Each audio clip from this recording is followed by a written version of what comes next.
শুভেচ্ছা। পাঁচরাঙার সাপ্তাহিক আলোচনা অনুষ্ঠান প্রাসঙ্গিকে আপনাকে স্বাগতম। সঙ্গে আছে আমি নুরুন নাহার উইলি। আমাদের দৈনন্দিন জীবনে সামাজিক ও রাজনৈতিক বাস্তবতায় যা কিছুই প্রাসঙ্গিক তা নিয়ে আমরা আলোচনা করব আমাদের এই অনুষ্ঠানে। প্রাসঙ্গিকে আজ আমাদের সাথে অতিথি হিসেবে আছেন বিএনপির স্থায়ী কমিটির সদস্য ইকবাল হাসান মাহমুদ টুকু। কেমন আছেন আপনি? স্বাগত আমাদের এই অনুষ্ঠানে। তোমাকে অনেক ধন্যবাদ। আমি মোটামুটি আছি আর কি। তোমার এই প্রোগ্রামে এসে সর্বপ্রথমে আমি তোমাদেরকে ধন্যবাদ জানাই। আমাদের দেশবাসীর কাছে আমি আবেদন জানাই, আমাদের দেশনেত্রী বেগম খালেদা জিয়া উনি অসুস্থ, আপনারা সবাই জানেন। আমি জাতির সবার কাছে ওনার জন্য দোয়া কামনা করি। যেহেতু বেগম খালেদা জিয়ার প্রসঙ্গ আপনি আনলেন, আমরা আসলে জানতে চাই যে উনি তো গত 13 দিন ধরে বেশ অসুস্থ, গুরুতর অবস্থায় হাসপাতালে ভর্তি আছেন। এখন আসলে উনি কি অবস্থায় আছেন? অবস্থা তো অপরিবর্তিত। আগের থেকে অনেক জিনিস উনি রেসপন্ড করতেছেন, মেডিসিন রেসপন্ড করতেছেন, এইটুকুই ওনার উন্নতি আর কি। মাঝখানে আবার একটু কমপ্লিকেশন দেখা দিয়েছিল, সেটা আবার ঠিক হয়ে গেছে। ওনাকে তো লন্ডন নিয়ে যাওয়ার কথা ছিল, এখনো আমরা জেনেছিলাম যে গত 2-1 দিনের মধ্যে নেওয়ার কথা বলা হয়েছে, তবে এখনো নেওয়া যায়নি। কবে নাগাদ আসলে? আমি এটা সম্বন্ধে বলতে পারি, এটা সম্বন্ধে সবচেয়ে ভালো বলতে পারি ডক্টর জাহিদ, এবং ডক্টর জাহিদই একমাত্র ওনার হেলথের ব্যাপারে বলার জন্য দায়িত্ব দেওয়া আছে। এয়ার অ্যাম্বুলেন্স আসার কথা ছিল। আসলে মানুষ জানতে চায় বেগম খালেদা জিয়া আসলে সবার কাছে জনপ্রিয়। মানুষের তো ম্যাডাম তো শুধু বিএনপি চেয়ারপারসন না, উনি বাংলাদেশের সব মানুষের নেত্রী। বলতে গেলে উনি বাংলাদেশের এখন অভিভাবক।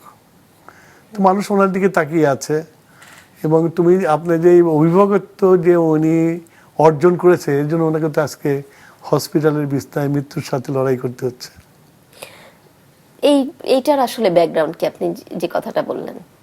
ব্যাকগ্রাউন্ড হলো যে একটা মানুষ সেই সময় স্বৈরাচার সরকারের সময় পায়ে হেঁটে জেলে গেছে, সেই মানুষটা জেল থেকে বেরিয়েছে হুইল চেয়ারে।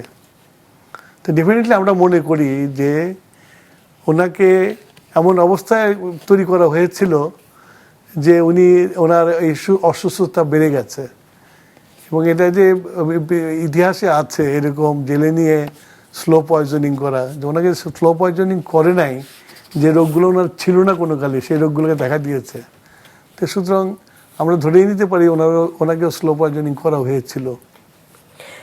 উনি তো এখন আসলে দেশের অভিভাবকের ভূমিকা আছেন, আপনি বললেন। তো এই যে দেশের বর্তমান যে পরিস্থিতি, আমরা যে একটা টালমাটাল রাজনৈতিক পরিস্থিতির মধ্যে দিয়ে যাচ্ছি, এ সময় নিশ্চয়ই তাকে আরো বেশি প্রয়োজন। না, গণতন্ত্র বললেই তো বেগম খালেদা জিয়া। গণতন্ত্রের জন্য বেগম খালেদা জিয়ার যে ত্যাগ, এই যে দীর্ঘ সংগ্রাম 91 সাল থেকে আজ পর্যন্ত, এই সংগ্রামে তো নেতৃত্ব বেগম খালেদা জিয়া দিয়েছেন। এবং উনি গণতন্ত্র নামক বস্তুটাকে কেড়ে নিয়েছেন 91-এ, আবার সেটা হারিয়ে গেছে, আবার উনি সেটাকে কেড়ে নিয়ে এসছেন। এবং আনার পরে উনি একজন ডেমোক্রেট, যে ইলেকশন করে হেরে যে অপোজিশনে বসেছেন, তারপরে তো 17 বছরের নির্যাতন তাকে সহ্য করতে হয়েছে। সামনেও তো আসলে নির্বাচন আসছে, নির্বাচনের এই সময়টা বিএনপির জন্য, দেশের জন্য তাকে আসলে কতখানি প্রয়োজন? না, বিএনপির জন্য এবং দেশের জন্য, উভয়ের জন্য ওনাকে প্রয়োজন। কেননা আমরা যেটা দেখতে পাচ্ছি, দেশে অপশক্তির উত্থান হচ্ছে, যেটা নাকি নিঃসন্দেহে বাংলাদেশের জন্য খুব সুখবর না।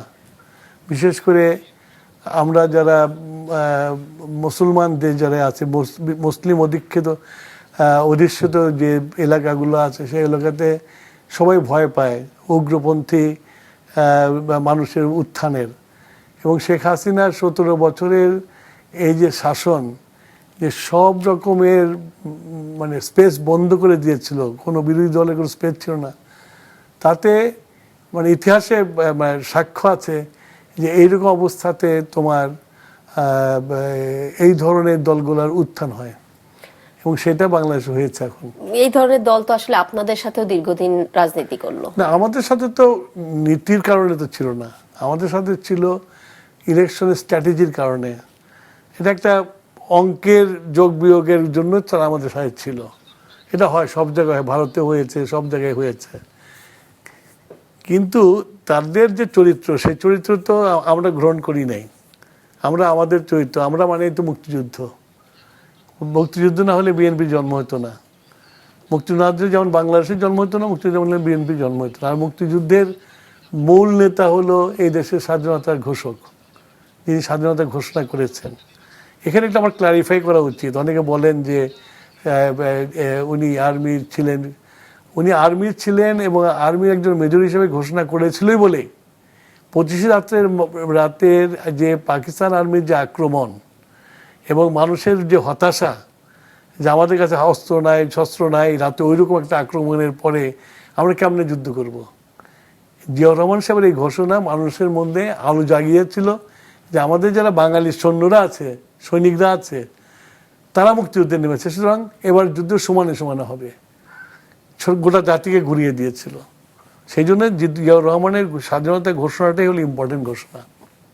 আপনি বলছিলেন যে উগ্রবাদের একটা উত্থান হচ্ছে, এমন একটা পরিস্থিতি দেখছি যে নির্বাচনের মাধ্যমে দেশ গণতান্ত্রিক প্রক্রিয়ার পথেও হাঁটছে। তো এই যে উগ্রবাদের যে উত্থান বা দক্ষিণপন্থীদের উত্থান, সেটা আসলে নির্বাচনের ক্ষেত্রে কোনো বাধা তৈরি করবে কিনা? না, দক্ষিণপন্থীরা তো আমরা দেখতেই পাচ্ছি যে আমাদের যে ইতিহাস, সেটা ইতিহাস বদলানোর চেষ্টা করতেছে। এখন যদি কোনো ব্যক্তি বলে যে 16ই ডিসেম্বর কালো দিবস, তা আমি তো মনে করি সেই ব্যক্তি বাংলাদেশে থাকা উচিত না। এবং সরকারকে আমি আহ্বান করব যে বাউল আবুলকে যদি গ্রেপ্তার করতে পারেন আপনারা ধর্মের বিরুদ্ধে কথা বলার জন্য, সে তো দেশের বিরুদ্ধে কথা বলছে, আমাদের গৌরবের বিরুদ্ধে কথা বলছে। এই যে লাখো শহীদের বিনিময়ে, আমার মা বোনদের ইজ্জতের বিনিময়ে আমরা 16ই ডিসেম্বরে মুক্তি লাভ করছি। আমি জানি সেই 16ই ডিসেম্বরের অনুভূতি আমি বুঝি, কারণ ওই দিন আমিও মুক্ত হয়েছি। তো সেই দিনের যে অনুভূতি, বাংলাদেশকে শত্রুমুক্ত করার যে অনুভূতি, সেটাকে এই ধরনের তাচ্ছল্য করে কথা বলে যে লোক বাংলাদেশে বসবাস করবে তা তো উচিত না।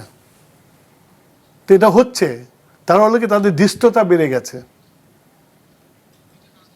তারা এখন বলতে চায়, এই যে আমি সেদিন দেখলাম ব্রিগেডিয়ার আজমি, উনি বলেছেন যে হ্যাঁ আমার বাবা এই স্বাধীনতার বিরুদ্ধে ছিলেন কিন্তু মানুষ খুন করেননি। তো যখন এটা তো দুনিয়ার ডেমোক্রেসিতে নিয়ম হচ্ছিল যে মেজরিটিকে মেনে নেওয়া, যারা মেজরিটিকে মেনে নেয় নাই, তখন সারা দেশের মানুষ মুক্তিযুদ্ধে চলে গেছে। এবং এই মুক্তিযুদ্ধ তো করেছে বেশিরভাগ সাধারণ খেটে খাওয়া মানুষের সন্তানরা। আমাদের মতো এই পরিবারের সচ্ছল পরিবারে কয়জন মুক্তিযুদ্ধে গেছে? বেশিরভাগ তো লুঙ্গিপুরে মুক্তিযুদ্ধে গেছে।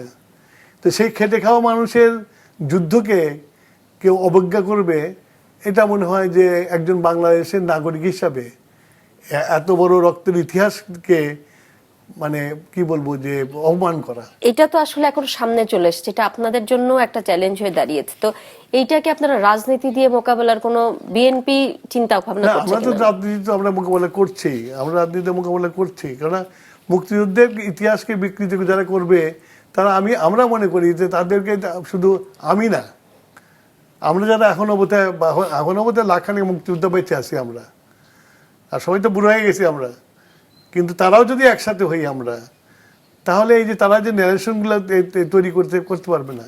এরাই তো আল বদর আনসাফ করে, এরাই তো মালিকের ক্যাবিনেটে মিনিস্টার হয়েছে, এরাই তো পিস কমিটির চেয়ারম্যান হয়েছে, এরাই তো বাংলাদেশের মানুষকে হত্যা করছে, এরাই তো আল বদর আল সামস করে আমাদের মেয়েদেরকে পাকিস্তান আর্মির হাতে তুলে দেওয়া হয়েছে।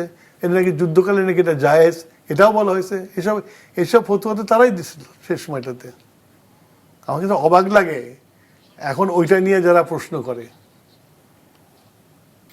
তারা এখনো এবং সবচেয়ে হলো তাদের বয়স তো 50 বছরের, 50 বছরও না।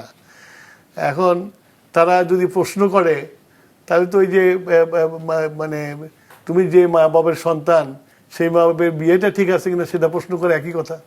যারা মুক্তিযোদ্ধা বিরোধিতা বারবার করছে, বা আপনি সম্ভবত জামায়াতে ইসলামের কথাই বলছেন, তো তারা আসলে 24-এর পট পরিবর্তনের পরে যেভাবে মাঠে নেমেছে সেটা আগে কখনো সম্ভব হয়নি। এর পেছনে কি তাদের জনসমর্থন বেড়েছে কিনা মনে করেন কিনা? এটা হচ্ছিল যে আমি আগেও বলেছি যে এগুলোর জন্য সব জন্য আওয়ামী লীগ দায়ী। আওয়ামী লীগ না শুধু, মানে আওয়ামী লীগ তো আছে, সাথে হাসিনা দায়ী। হাসিনা যখন বাংলাদেশের প্রত্যেকটা রাজনৈতিক দলের স্পেস বন্ধ করে দিল, বিএনপি তো একটা moderate Democrat party, liberal Democrat party, বিএনপির কাজ হলো ইলেকশন করা, মিটিং মিছিল করা, দেশের জন্য মানুষের উন্নয়নের জন্য প্রোগ্রাম দেওয়া, আমাদেরকেও স্পেস দিল না। তো ন্যাচারালি যখন সব থেকে জানলা বন্ধ হয়ে যায় তখন তো ঘুটঘুটে অন্ধকারের মধ্যে অনেক কিছুর উত্থান হয়, তার মধ্যে এটা হচ্ছে উত্থান। এই জন্য wholly responsible Hasina. Hasina as a fascist, সে বাংলাদেশের মানুষের উপর রিভেঞ্জ নিয়েছে। আপনি বলছেন যে শেখ হাসিনার কারণে এটা উত্থান হয়েছে, কিন্তু আমরা দেখলাম যে 24 পরবর্তী সময় বিশ্ববিদ্যালয়গুলোতে যে ছাত্র সংসদ নির্বাচন হয়েছে সেখানে আসলে ছাত্র শিবিরের একটা জয় জয়কার হয়েছে। তা মনে করছেন কিনা যে তরুণ একটা প্রজন্ম তাদের প্রতি আকৃষ্ট হয়েছেন? মানে তরুণ একটা আকৃষ্ট হয়েছে আমি বলবো না, এটা হচ্ছে যখন এই শূন্যতা ছিল তখন তারা আওয়ামী লীগের সাথে মিশে গেছে, সুতরাং তাদের প্রেজেন্সটা ক্যাম্পাসে ছিল। আমাদের যে ছাত্র দল বা অন্য দলের প্রেজেন্সটা ক্যাম্পাসে ছিল না, বাম দলের হয়তো থাকছে, তাও তারা ঠিক মতো থাকতে পারে নাই, যার ফলে হয়েছে কি তারা প্রেজেন্সটা ছিল তাদের, তারা বিভিন্নভাবে বিভিন্ন ছাত্রদের সাথে ইন্টারাকশন করেছে। আর তাদের তো টাকার অভাব নেই, তারা বিভিন্ন জিনিস তারা করেছে, করে তারা যখন হাসিনার পতন হয়ে গেছে তখন একটা শূন্যতা তৈরি হয়েছে। শূন্যতা তৈরি হওয়ার পরে যারা অবশিষ্ট যারা আছে তারা তো ইউনিভার্সিটি রয়ে গেছিল, তো ন্যাচারালি যেসব মুখ তারা দেখেছে 17 বছর 18 বছর, তাদের যে আবার যখন দেখেছে পুনরুত্থান হয়েছে তখন তাদের প্রতি আকৃষ্ট হয়েছে। তারপরেও আমার মনে হয় যে ওখানে ভোটের কিছু কারসাজি হয়েছে। বেগম খালেদা জিয়ার পরে আসলে দলের নেতৃত্ব আমরা দেখলাম দীর্ঘদিন ধরে রেখেছেন দলের ভারপ্রাপ্ত চেয়ারম্যান তারেক রহমান। তো তার দেশে ফেরা নিয়ে নানান গুঞ্জন আছে। তিনি সম্প্রতি একটা স্ট্যাটাস দিয়ে বলেছেন যে তার দেশে ফেরার বিষয়টি পুরোটি তার নিয়ন্ত্রণাধীন নয়। তো এটি তো আপনাদের ভেতরে নিশ্চয়ই আলোচনা হয়েছে, এরকম আসলে কি বিষয় আছে যেটা তাকে বাধা দিচ্ছে দেশে আসতে? দেশে আসা তো উনি তো মানে বেগম খালেদা জিয়া আমাদের চেয়ারপারসন, কিন্তু উনি তো দীর্ঘদিন যাবৎ প্রায় 2013 সাল না 14 সাল থেকে উনি আমাদের দল পরিচালনা করছেন, দীর্ঘ 10 বছর দল পরিচালনা করছেন, এবং তার নেতৃত্বেই আমরা সবাই ঐক্যবদ্ধ আছি। সারা দেশের নেতাকর্মীরাও তার দ্বারা উদ্বুদ্ধ, এবং আন্দোলন যতগুলো হয়েছে আমার বাংলাদেশে বিএনপি করেছে তার নেতৃত্বে উনি ছিলেন। ওনার নেতৃত্বেই বিভিন্ন জেলায় বিভাগে থানায় যে আন্দোলনগুলো হয়েছে উনি নেতৃত্ব হয়েছেন। সুতরাং উনি বিদেশ থেকে এই প্রযুক্তির যুগে নেতৃত্ব দেওয়াটা খুব না, কিন্তু আমাদেরকে পর্যালোচনা করতে হবে, বিশ্বের ইতিহাসকেও আলোচনা করতে হবে। আমরা এইরকম ইলেকশনে ডামাডোলের মধ্যে হুট করে এসে গেল, কোনো একটা অ্যাক্সিডেন্ট হয়ে গেল, ম্যাডাম এদিকে অসুস্থ, ওদিকে ওনার কোনো একটা অ্যাক্সিডেন্ট হয়ে গেল, সেটা বিএনপি অ্যাফোর্ড করতে পারবে না। যেমন পাকিস্তানে ওইরকম ডামাডোলের মধ্যে বেনাজির ভুট্টো দুবাই থেকে এসে হত্যার শিকার হলেন আপনি। তো ন্যাচারালি আমাদেরকে কেয়ারফুল থাকতে হবে, কেয়ারফুলি ওনাকে এখানে আনতে হবে। এই ধরনের কোনো থ্রেট তাহলে আসলে আছে? তো আছেই, আমি তো বললাম তো, দেশে তো অ্যাবসলিউট ললেসনেস চলছে। এই যে তোমার তৌহিদি জনতা, এই যে তোমার মব ভায়োলেন্স, এগুলো কি সরকার কি খুব ভালোভাবে হ্যান্ডেল করছে? এখনো তো কোনোভাবে ভালোভাবে হ্যান্ডেল করে নাই। এবং আমি তো মনে করি যে এই যে আওয়ামী লীগের যে অস্ত্র তার কর্মীদেরকে অস্ত্র দিয়েছিল, সেই অস্ত্রগুলো তো উদ্ধার হয়নি, সেই অস্ত্র উদ্ধারেরও চেষ্টা করছে না, এবং এটারও কিন্তু খারাপ রেজাল্ট ইলেকশনের উপর ফেলতে পারে। একটা সুষ্ঠু নির্বাচনের জন্য কিন্তু এটাও একটা প্রতিবন্ধকতা সৃষ্টি করতে পারে। সুতরাং সরকার, আমি জানি না, সরকার অনেক কিছু করছে, কিন্তু সরকার এই জিনিসগুলো করছে না, যেটা দরকার সেগুলো করছে না।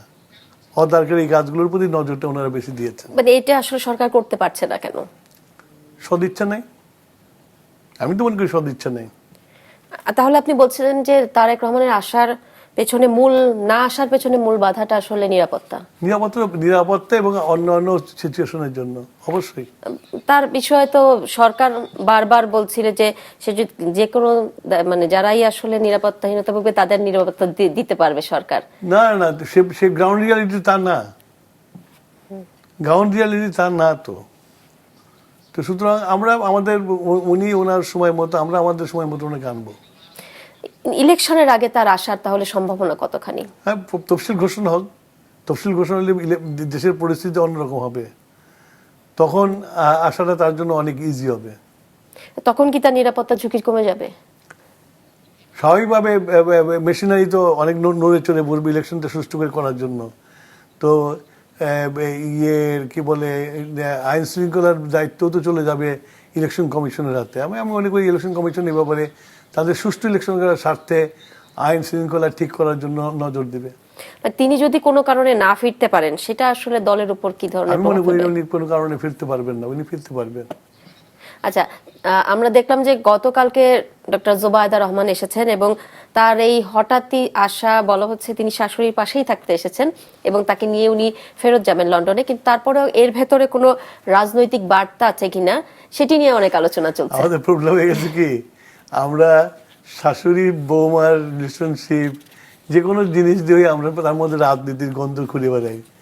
আসলে উনি এসছেন, যেহেতু তারেক রহমান সাহেব আসতে পারছেন না, উনি এসছেন, এসে শাশুড়ির পাশে আছেন। সবচেয়ে বড় কথা, উনি একজন বিশিষ্ট চিকিৎসজ্ঞ। তো ন্যাচারালি একজন চিকিৎসজ্ঞ পুত্রবধূ থাকতে তার পাশে থাকা তো কাম্য। তো সেই জন্য উনি এখানে এসেছেন, শাশুড়ির পাশে থেকে যখন মনে করবেন যে ওনাকে লন্ডনে নিয়ে যাওয়া যাবে, লন্ডনে নিয়ে চলে যাবেন। এটা এখানে কোনো রাজনীতি বা কিছু নাই। নির্বাচন প্রসঙ্গে তাহলে ফিরে আসি, যে 24-এর পট পরিবর্তনের পর আমরা যে গণতান্ত্রিক ব্যবস্থায় ফিরে যাওয়ার একটা চেষ্টা করছি নির্বাচনের মাধ্যমে, তো বলা হচ্ছে ফেব্রুয়ারিতেই ইলেকশন হবে, যদিও এখনো তফসিল ঘোষণা হয়নি। তো তারপরও সাধারণ মানুষের মধ্যে কিন্তু নির্বাচন হচ্ছে কিনা, ফেব্রুয়ারিতে নির্বাচন হবে কিনা, সেই সংখ্যা এখনো কাটেনি। এটার আসলে কারণ কি? আমি যতদূর দেখেছি, আমি তো নিজেও নির্বাচন এলাকায় থাকি, বলতে গেলে বেশিরভাগ সময় আমি নির্বাচন এলাকায় থাকি। তো সেখানে যে তোমার সাধারণ মানুষকে যা দেখি, তারা নির্বাচনী মুডে চলে গেছে। এবং আমি এখনো ঢাকা শহর তো মেগা সিটি, তো সেখানেও কিন্তু মানুষের মধ্যে নির্বাচন নিয়েই আলোচনা হয়। এবং একটা আলোচনা হয় যেটা তুমি কিছুক্ষণ আগে আমাকে করেছো, নির্বাচন হবে কিনা। নির্বাচন হবে কিনা এটা পরিষ্কার করার দায়িত্ব সরকারের, আমাদের না। আমরা তো এই যে সংখ্যাটা কাজ করছে, এই সংখ্যাটা কেন কাজ করছে এখন? বিকজ সরকার অনেক জিনিস পরিষ্কার করেন, ধুলাসা পরিষ্কার করে না। সরকারের মধ্যে অসম বার্তা দেখে মানুষে। যখন কেউ রাষ্ট্রকে বকাবকি করতেছে, রাষ্ট্রের ইতিহাসকে তোমার বিকৃত করতেছে, তখন কিছু বলে না। আবার কোনো বাউল হচ্ছে আমাদের দেশের সংস্কৃতি, সুফি বাউল, এরাই তো বাংলাদেশের মাঠে গ্রামে গঞ্জের সংস্কৃতির একটা অঙ্গ। সে যদি একটা কিছু বলে, তাকে জেলে পুরে দেওয়া হচ্ছে। আর তার চেয়ে বড় অপরাধ যেটা, যে বাংলাদেশের ইতিহাস যেটা লাখো শহীদের বিনিময়ে, মা বোনের ইজ্জতের বিনিময়ে আমরা পেয়েছি, সেটা নিয়ে যখন কটাক্ষ করে, তখন তো কেউ কোনো কথা বলে না, তখন তো কোনো মামলা হয় না। তো এই জন্যই, এই ডবল স্ট্যান্ডার্ড গভর্নমেন্টের জন্যই কিন্তু আজকে এই সংশয়টা মানুষের মধ্যে দেখা দিচ্ছে। সরকারের যে ডাবল স্ট্যান্ডার্ড আছে বলছেন, তারপরেও কি আপনারা বিশ্বাস করেন যে সরকার একটা নিরপেক্ষ নির্বাচন করতে পারবে? আমরা সরকারের চেয়ে ডক্টর ইউনূসকে বেশি বিশ্বাস করি। এই জন্য বিশ্বাস করি যে ওনার যে খ্যাতি এবং তো ওনার যে ইন্টারন্যাশনাল কমিটমেন্ট, উনি তো একজন আন্তর্জাতিক ব্যক্তিত্ব, তাই না? তা আমি মনে করি না যে ওনার তোমার এই খ্যাতির বদনাম করে উনি বাংলাদেশে কিছু করবে। সেই জন্যই আমরা ইলেকশনটা মনে করি হবে। ওনাকে আর সরকারকে কি আলাদা করে দেখেন আপনারা? উনি সরকার চালাচ্ছেন, সরকারের অন্যান্য মন্ত্রীরা নানান কথা বলে না, তো ওনাকে আমরা বিশ্বাস করতে চাই, সেটাই বলছে। এবারে উনি যখন ক্ষমতা নিল, তারপরে তো দেশে আসলে অনেক ধরনের মব হচ্ছে, আপনি বললেন যে, এবং অনেক ধরনের আমরা দেখেছি যে ডানপন্থীদের উত্থান যেভাবে হলো বাংলাদেশে, বা তারা যেভাবে সরব হলো রাজনীতিতে, এটা কি তার আন্তর্জাতিক খ্যাতিতে তার উপরেও একটা প্রভাব ফেললো না? সেই জন্য তো বললাম যে প্রভাব ফেলছে। সেটা থেকে পরিত্রাণ পাওয়ার জন্য তার একমাত্র পথ হচ্ছে ইলেকশন করে চলে যাওয়া। সেই জন্য উনি ইলেকশনের দিকে মনোনিবেশ বেশি করবেন। নির্বাচন যেহেতু আমাদের যে কালচারাল বিষয়, নির্বাচনের একটা জায়গায় আমরা দেখি সমর্থকদের মধ্যে সহিংসতা, সংঘর্ষ বা বেশ কিছু পরিস্থিতি তৈরি হয়। বর্তমান আইন শৃঙ্খলা যে পরিস্থিতি যেভাবে আছে, সেটা কি আসলে এই পরিস্থিতি সামলাতে পারবে কিনা? আমার ভয়টা কোথায় জানো? আমার ভয়টা হচ্ছিল যে আওয়ামী লীগের অস্ত্রগুলো উদ্ধার হয়নি। আমরা আওয়ামী লীগ যদি নিষিদ্ধ হয়ে যায় এবং আওয়ামী লীগ নির্বাচনে অংশগ্রহণ করতে পারবে না, তা আওয়ামী লীগ নিশ্চয়ই চাইবে না যারা ভিতরে রয়ে গেছে, যারা বাইরে চলে গেছে, যারা ভিতরে রয়ে গেছে, তারা নিশ্চয়ই চাইবে না যে ইলেকশনটা সুষ্ঠুভাবে হোক। তো ন্যাচারালি ইলেকশনের দিনে নানান রকম অঘটন ঘটতে পারে, যার পরিপ্রেক্ষিতে ইলেকশনটা প্রশ্নবোধক হতে পারে। তো সেই জন্য সরকারের উচিত, আমি বারে বারে একটা কথা বলি, যে এই অস্ত্রগুলোকে উদ্ধার করা। মানে আওয়ামী লীগের অস্ত্র বলতে বুঝছেন যে মানে আওয়ামী লীগের যারা নেতাকর্মী ছিল তাদের কাছে থাকা অস্ত্রগুলো? আওয়ামী লীগ তো আন্দোলন সংগ্রাম ঠেকানোর জন্য তো তাদের কর্মীদের হাতে অস্ত্র তুলে দিয়েছিল এবং প্রত্যেকটা নেতাকর্মীদেরকে লাইসেন্স অস্ত্র তুলে দিয়েছিল, তো সেগুলো তো ওঠানো হয়নি। সেক্ষেত্রে নির্বাচনের দিন মানে আপনাদের কোনো পরিকল্পনা আছে কিনা, কোনো ধরনের সহিংসতা কোথাও হলে বা কোনো কিছু হলে? আমাদের পরিকল্পনা তো, আমরা তো চাই যে স্মুথলি ইলেকশনটা হয়ে যাক। তা আমরা কেন যদি তারা অস্ত্রগুলো করে, তা আমরা কেন এটা পাল্টাবো? এটা সরকারের দায়িত্ব, সরকার থামাবে, আমরা পাঠাবো না। নির্বাচন যেহেতু প্রসঙ্গ আসে তখনই আসলে জোটের প্রসঙ্গ আসে, তো জোটের ক্ষেত্রে আপনাদের ভাবনা আমরা কি? কিন্তু জোট করিনি, আমরা বরাবরই আমরা সমমনা লোকজনদের সাথে যারা যুগপৎ আন্দোলন করেছে তাদেরকে সিট দিব এটা বলেছি, এবং মোটামুটি এটা ফাইনালও হয়ে গেছে যে আমাদের যুগপৎ আন্দোলনে যারা শরিক ছিল তাদেরকে সিট দেব আমরা। তবে এটা একটু ডিফিকাল্ট হবে ইলেকশনটা, বিকজ তাদের ধানের শীষ নেবে না, তাদের নিজেদের মার্কা, সেই মার্কাগুলো তো মানুষ চেনে না। তো আমার মানে এটা একটু একটু ডিফিকাল্ট হবে, তারপরেও আমরা তাদেরকে দেব। আমরা আমি একটু এই করি যে আপনাদের সাথে ছিল গণতন্ত্র মঞ্চ মূলত, আর বেশ কয়েকটি দল ছিল। তো যুগপৎ আন্দোলনে তারা গণতন্ত্র মঞ্চ সম্প্রতি বলেছে তারা আসলে নিজেরাই প্রার্থী দেবে। তো সেক্ষেত্রে আর আপনাদের মাত্র 24টি আসন ঘোষণা বাকি আছে, সেক্ষেত্রে আপনাকে গণতন্ত্র মঞ্চ 24টা আসন ঘোষণা দেয় নিয়ে বলে মহাসচিব একটা উক্তি করেছে, শুনেছেন বোধহয়, যেগুলো আমরা যুগপৎ আন্দোলনে যারা ছিল তাদের মধ্যে বন্টন। না ওইটা তো আছে, কিন্তু তারপরেও তারা যেহেতু নিজেরা প্রার্থী দিবে, তো আসলে এই জায়গাতে আমাদের বড় একটা প্রশ্ন, আপনাদের এনসিপির সাথে কোন আলাপ আলোচনা চলছিল কিনা? আমি তো এগুলা হ্যান্ডেল করি না, সেজন্য এই ব্যাপারে আমি কিছু বলতে পারবো না। সামনে নির্বাচনে আসলে বিএনপির জন্য চমক, কি ধরনের চমক নিয়ে হাজির হবে ইশতেহার বা অন্যান্য জায়গায়? বিএনপির চমক তো অলরেডি আমরা মাঠে নিয়ে আসছি, যেটা নেই কোনো দলই এখন পর্যন্ত দিতে দেয় নেই, কোনো দলই এখন পর্যন্ত দেয় নেই।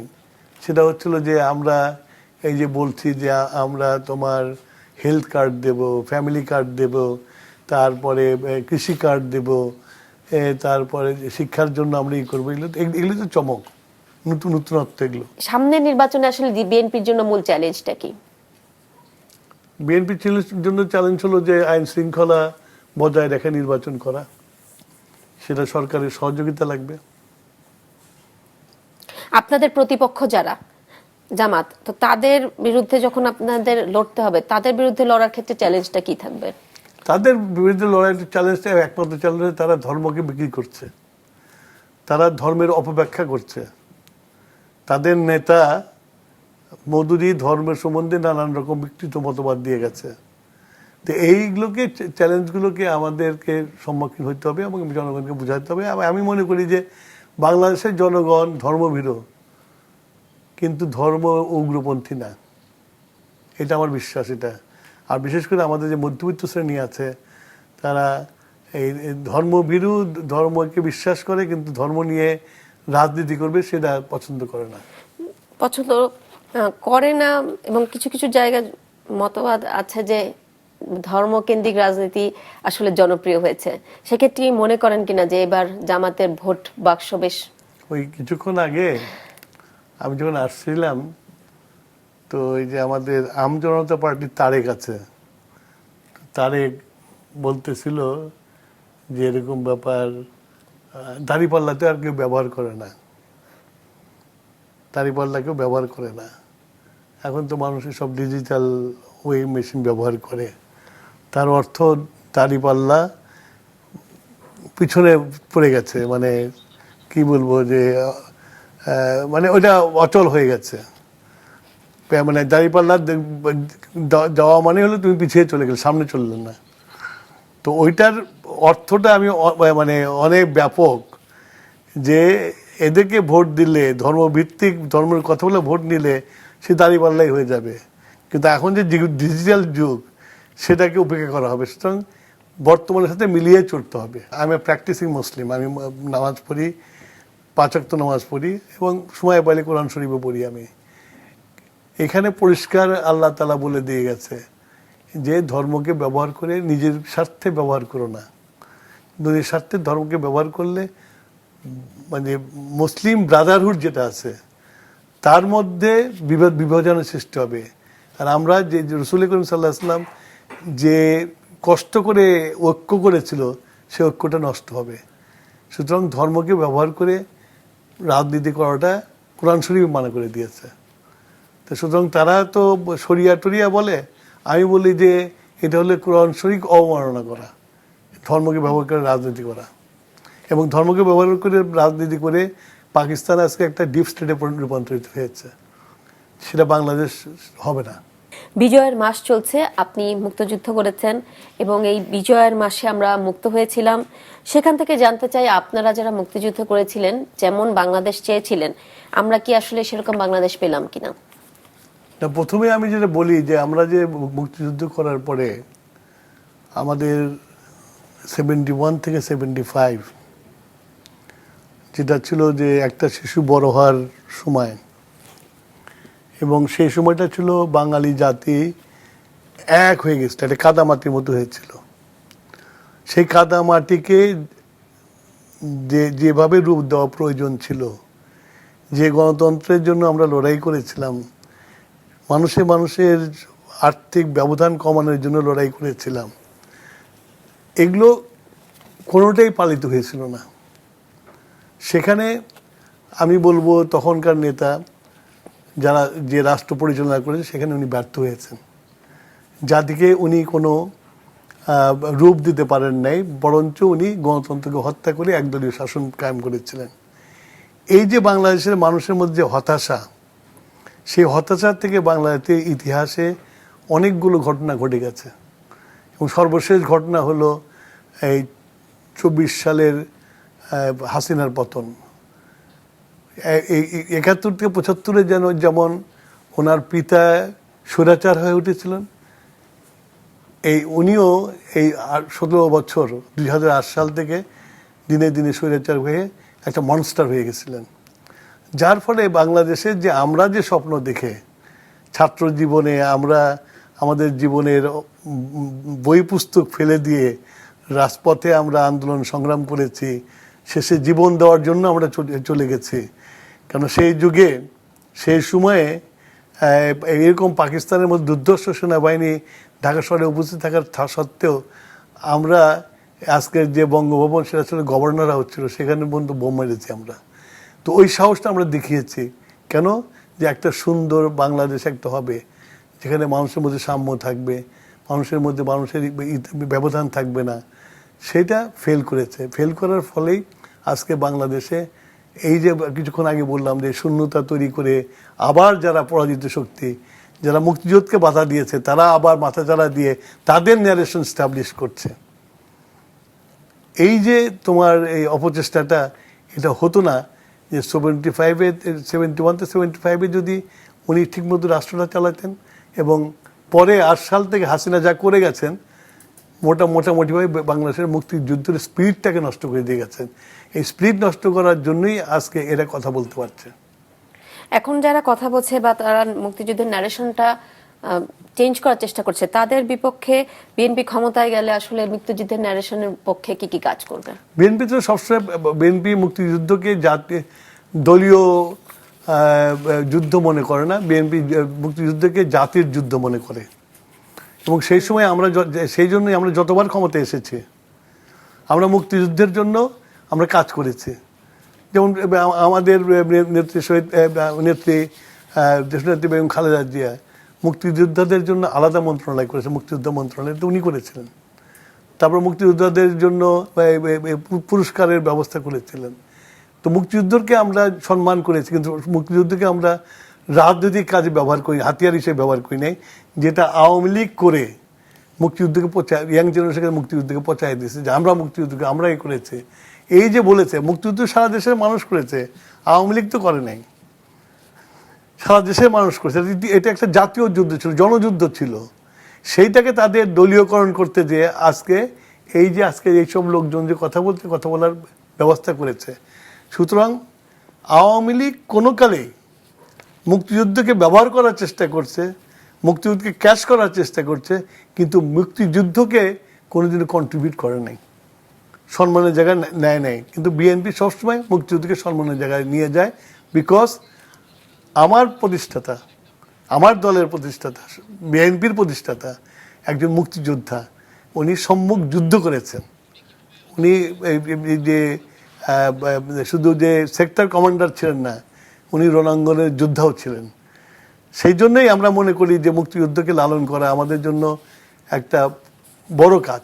কিন্তু বিএনপি প্রতিষ্ঠাতা জিয়াউর রহমানের সময়ে আমরা দেখেছি বহুদলীয় রাজনীতি সূচনা হয়, তখন জামাতে ইসলামী এবং আওয়ামী লীগ সবাই আসলে রাজনীতিতে ফেরত আসে। এটা কারণ আছে যে তুমি যখন কোনো জিনিস ইনক্লুসিভ করতে চাইবা, যখন গণতন্ত্রের রূপ দিতে চাই, গণতন্ত্রের সব রকমের জিনিস থাকবে। তো উনি যে সবসময় বলতেন রেইনবো স্টেট, তো সেখানে ও ধর্মীয় দল করে বলে ওকে রাজনীতি করতে দেব না, অমকে এই করে বলে তো করতে দেবো না, তা চলে না। সেই জন্য উনি আকাশটা উন্মুক্ত করে দিয়েছিলেন, রাজনীতি থেকে উন্মুক্ত করে দিয়েছিলেন। আর সেখানে যদি উন্মুক্ত মাঠে যদি তুমি পলিটিক্সে ফেল করো, সেই জন্য তো জিয়াউর রহমান সাহেব দায়ী হতে পারেন না। উনি চাইছিলেন ফেয়ার কম্পিটিশন। ধরো উনি ব্যান করেই রাখতো, তাহলে আজকে কি হতো? হাসিনা তো ব্যান করছিল, লাভ হয়েছে কিছু? লাভ হতো না।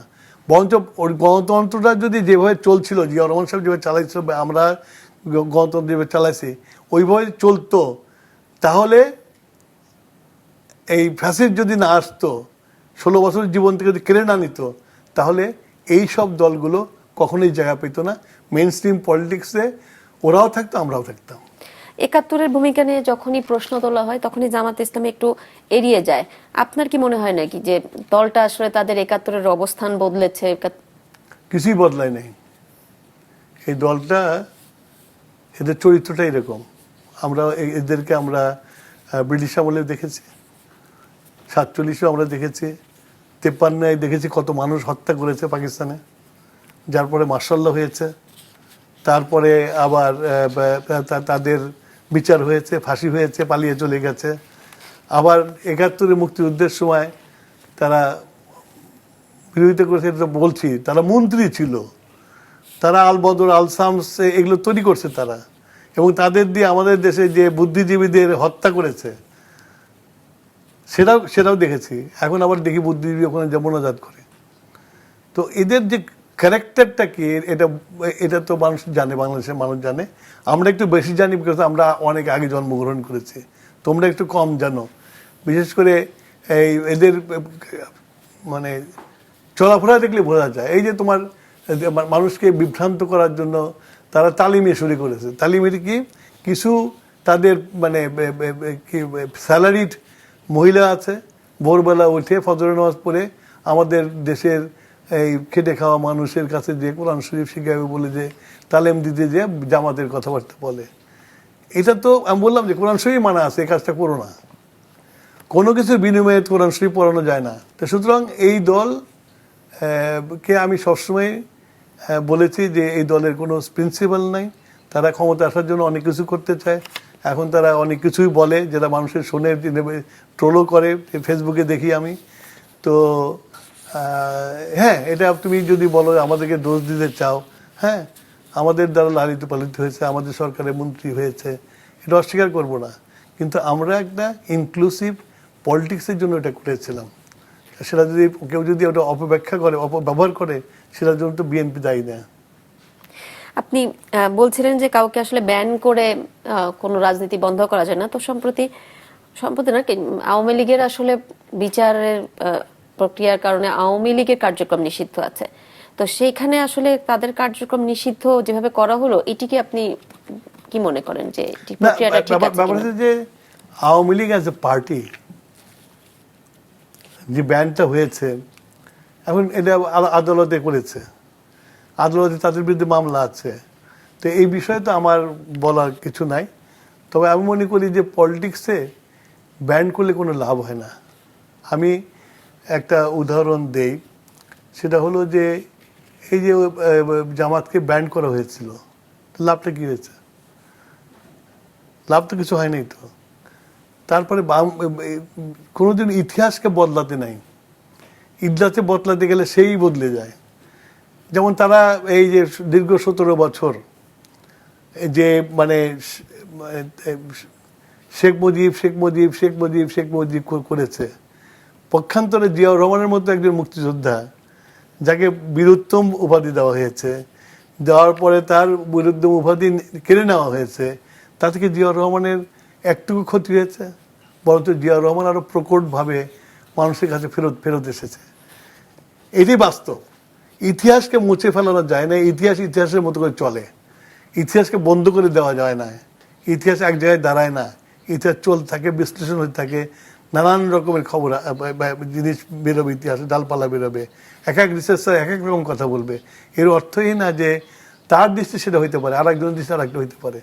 এটাই হলো ইতিহাসের বিউটি। একদম শেষ প্রশ্নে চলে যেতে চাই যে দীর্ঘদিন ধরেই তো আপনি বেগম খালেদা জিয়ার সাথে রাজনীতি করলেন, তো তার নেতৃত্বের কোন জায়গাটা আপনাকে সবচেয়ে বেশি আকৃষ্ট করেছে?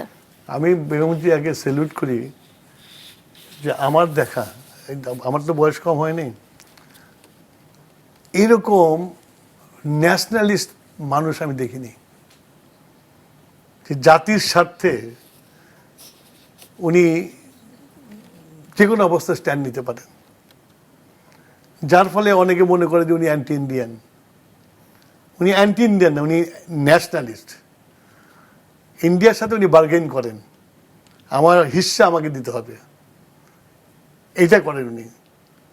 এই ব্যাপারে বেগম জিয়ার চেয়ে বড় শহীদ প্রেসিডেন্ট জিয়াউর রহমানকে দেখেছি এবং বেগম জিয়াকে দেখেছি। এরা মানে পা থেকে মাথা পর্যন্ত হলো ন্যাশনালিস্ট, জাতীয় স্বার্থের বাইরে তারা কিছু করে না। এইটাই হলো আমার কাছে মূল অ্যাট্রাক্টিভ পয়েন্ট। বেগম খালেদা জিয়া তো সংসদীয় গণতন্ত্রের পুনঃপ্রবর্তক ছিলেন, তো সমালোচনা আছে আপনাদের দলের মধ্যে গণতন্ত্রের চর্চা কম আছে, এটি কি অভিযোগ নাকি কোনো? এগুলো হচ্ছে যে শত্রুরা নানান কথা বলতে পারে। আমি তো দল করি, আমি তো কখনো দেখিনি গণতন্ত্রের চর্চা হয় না। এখনো যে তারেক রহমান সাহেব দল চালায়, উনি তো ওনার স্ট্যান্ডিং কমিটি আছে, স্ট্যান্ডিং কমিটির সাথে আলোচনা করেই সব করেন। কোন সিদ্ধান্ত নিলে আমাদেরকে আগে জানান যে এটা করতে চাচ্ছি, আমরা ঐক্যমত হলেই উনি সেই সিদ্ধান্ত করেন। শুধু বিএনপিতে গণতন্ত্র চর্চা হয় না এটা বলা ভুল। তবে হ্যাঁ, আমরা আমাদের যে কাউন্সিলগুলো ঠিক মতো করতে পারিনি, বিগত 17 বছর যা করেছে তা কোথাও করতে পারিনি। আমাদের দলেই একমাত্র ভোট করে, ব্যালট ভোট করে নেতা নির্বাচিত করা হয়। জনাব ইকবাল হাসান মাহমুদ টুকু অনেক ধন্যবাদ আমাদের এই পর্বে অতিথি হয়ে যোগ দেওয়ার জন্য। দর্শক, সময় হলো বিদায় নেওয়ার। এই ছিল আজকের প্রাসঙ্গিকে। ইউটিউব চ্যানেলে দেখতে পারেন আমাদের এই অনুষ্ঠান। এছাড়া ফেসবুকে আপডেট পেতে ভিজিট করুন মাছরাঙা টেলিভিশন পেজে। পরবর্তী পর্বে আবারও হাজির হব নতুন কোনো অতিথিকে সাথে নিয়ে। সেই পর্যন্ত শুভরাত্রি।